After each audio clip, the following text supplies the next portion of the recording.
8 लक्षण प्रकट होने लगते हैं जिसके ऊपर प्रभु की कृपा होती है। हमारे ऊपर प्रभु की कृपा है, ये हम कैसे पहचाने? तो ये 8 लक्षण प्रकट होने लगते हैं जिस पर हरिजू की प्रियाजू की कृपा है। पहला, घोर अपराध करने वाले के प्रति भी दया की भावना, शांति पहला लक्षण है। भाव में भी पहले शांत भाव है। हमारे ऊपर श्री हरिजू की कृपा है, इसकी पहचान ये 8 लक्षण। पहला, शांति, अर्थात घोर अपराधी के प्रति भी गुस्सा ना आना, क्षमा करना, ये हरि की कृपा का लक्षण है। देख लो भाई, घोर अपराधी शब्द तो जाने दो, जरा सा प्रतिकूल हो जाए तो लाख समझाओ पर भ्रकुटी तनी रहती है। भला ऐसा है? अपराधी पर भी क्षमा का भाव होना, ये हरि कृपा पात्र में ही होगा, अन्य में नहीं। तो अगर अपने हृदय में ऐसा लगे कि ऐसा नहीं है तो हरिजू से प्रार्थना करनी चाहिए कि कृपा करो, मेरे में सामर्थ्य आवे।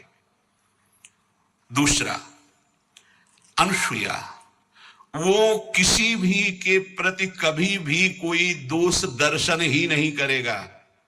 दोष कथन, दोष श्रवण की तो बात जाने दो।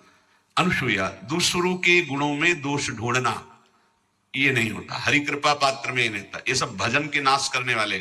जैसे पहला अपराधी पर क्रोध कर देना, माया ने भेजा इसीलिए था कि तुम्हारे साथ व्यवहार ऐसा करे कि तुम क्रोध करो। क्रोध करोगे तुम्हारी ऊर्जा शक्ति नष्ट हो जाएगी, अध्यात्म में जो चलने की थी। और कहीं तुमने संकल्प कर लिया तो भजन शक्ति नष्ट हो जाएगी। तो अगर भजन बल है तो गया।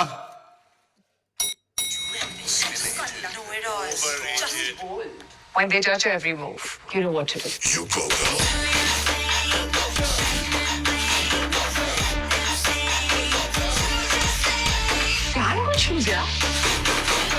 जरूर उसको दंड मिलेगा, पक्का मिलेगा, 100% मिलेगा, लेकिन आप खाली हो गए। ना भजन करने की वृत्ति रहेगी और ना भजन रहेगा, दोनों बात।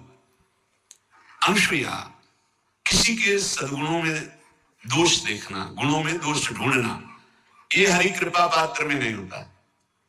ये बहुत मंगलमयी बातें जिससे हमारा भजन मार्ग पुष्ट होता है। तीसरा, वो बाहर से और भीतर से पवित्र रहता है, हरि कृपा पात्र। शौचाचार का ज्ञान होना चाहिए, वस्त्र आपके पवित्र होने चाहिए, ये बाहरी जल रज आदि के द्वारा बाहरी पवित्रता। और निष्कपटता, निश्चलता, सत्य भाव, ये अंदर की पवित्रता है। अगर कपट है, छल है, असत्य है तो हृदय मलिन रहता है। भीतर और बाहर से पवित्र रहना, इसमें खास बात क्या है? भीतर और बाहर से पवित्र रहने में, भीतर और बाहर से सदैव पवित्र कौन रह सकता है?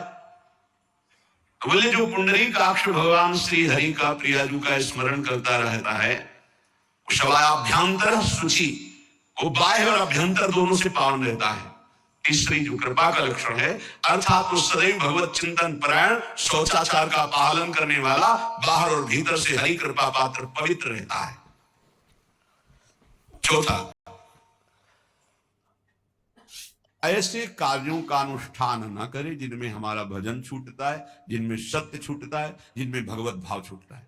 जैसे आपके ऊपर कृपा हुई, आप भगवत मार्ग में चल रहे हैं, अब आप ऐसे संसारिक कार्यों का अनुष्ठान कर रहे हैं जिनमें आपकी चित्त वृत्ति बिल्कुल भगवत विमुख हो रही, तो जीवन का लाभ क्या होगा?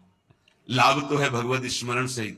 जैसे कल एक ने प्रश्न किया कि मैं खाता तो नहीं लेकिन मांस की दुकान में मांस बेचता हूं, होटल आदमी, क्या उचित है? ये उचित कैसे हो सकता है? तुम और भी तो व्यापार कर सकते हो। जरूरी है धर्म का पालन करने की इच्छा करते हो, धर्म आचरण करते हो, ऐसा नहीं। तो विरत बहुकर्मा, उन कर्मों से हमें विरत रहना है जो हमारे धर्म के विरुद्ध है, जो भजन के विरुद्ध है। हरि कृपा पात्र ऐसे कर्मों का अनुष्ठान कर ही नहीं सकता। अपने भजन का फल देखना भगवत कृपा पात्र की, सबको प्रदान कर देना। हिम्मत है? अपने भजन, इतनी मेहनत से किया हुआ भजन, भजन होने के बाद हे प्रभु इस भजन का फल हो, सर्वे भवन्तु सुखिना सर्वे सन्तु निरामया। यहां तो कहते महाराज एक माला रोज आपके लिए करता हूं कि आपकी बीमारी ठीक रहे, तो शेष किसके लिए करते हो प्रभु? शेष है। अगर इष्ट और गुरु के लिए तुम्हारा है कि एक माला करते तो फिर इतनी माला करते तो हमें क्या होगा, सब आपको दे देंगे तो हमें क्या होगा। तभी भजन का रहस्य ले जाना। छठवां, अपने भजन से अपने लिए कुछ भी ना चाहना और दूसरों की तो बात जाने दो। दूसरों से कुछ ना चाहना ये तो ठीक है, अपने भजन से अपने लिए कुछ ना चाहना है हिम्मत। देखो ये हरि कृपा पात्र में हिम्मत होती। अपना भजन अपने प्रयोग में ना लाना, इसका भी आंतरिक रहस्य है।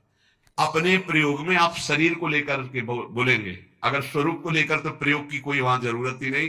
स्वरूप पूर्ण काम है, वहां कोई अभाव नहीं। जब आप कोई भाव अपने लिए करेंगे तो देह भाव होगा, देह भाव से किसी विषय की मांग होगी। विषय पूर्ति भजन का फल नहीं होता, भजन का फल होता विषय निवृत्ति। बहुत जोर की बात है, कैसे समझ में। अपने भजन का भी फल अपने लिए नहीं, दूसरों से कुछ चाह रखना तो बात ही जाने दो।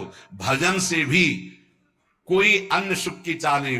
क्या चाहिए, भजन ही बनता रहे, भजन का फल भजन बनता रहे, खूब निरंतर जप करते रहे।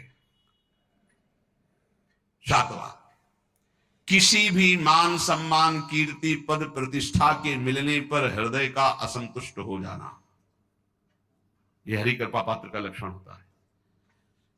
प्रणाम नमस्कार जय हो तो हृदय में असंतुष्ट हो जाना चाहिए। कोई किंचन मात्र अभिमान न उदय हो जाए। प्रभु बचाओ, ये माया की चकाचौंध से बचा लो नाथ। कौन सा अपराध बन गया कि आपकी जय की जगह यहां हमको ऐसा सुनना पड़े।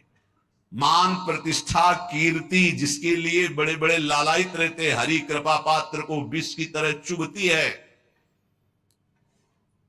और आठवां, किसी भी प्राणी समुदाय से संबंध ना रखते हुए सब पर दया की भावना, सब पर कृपा की भावना, सब पर करुणा मैत्री पर किसी से ममता नहीं।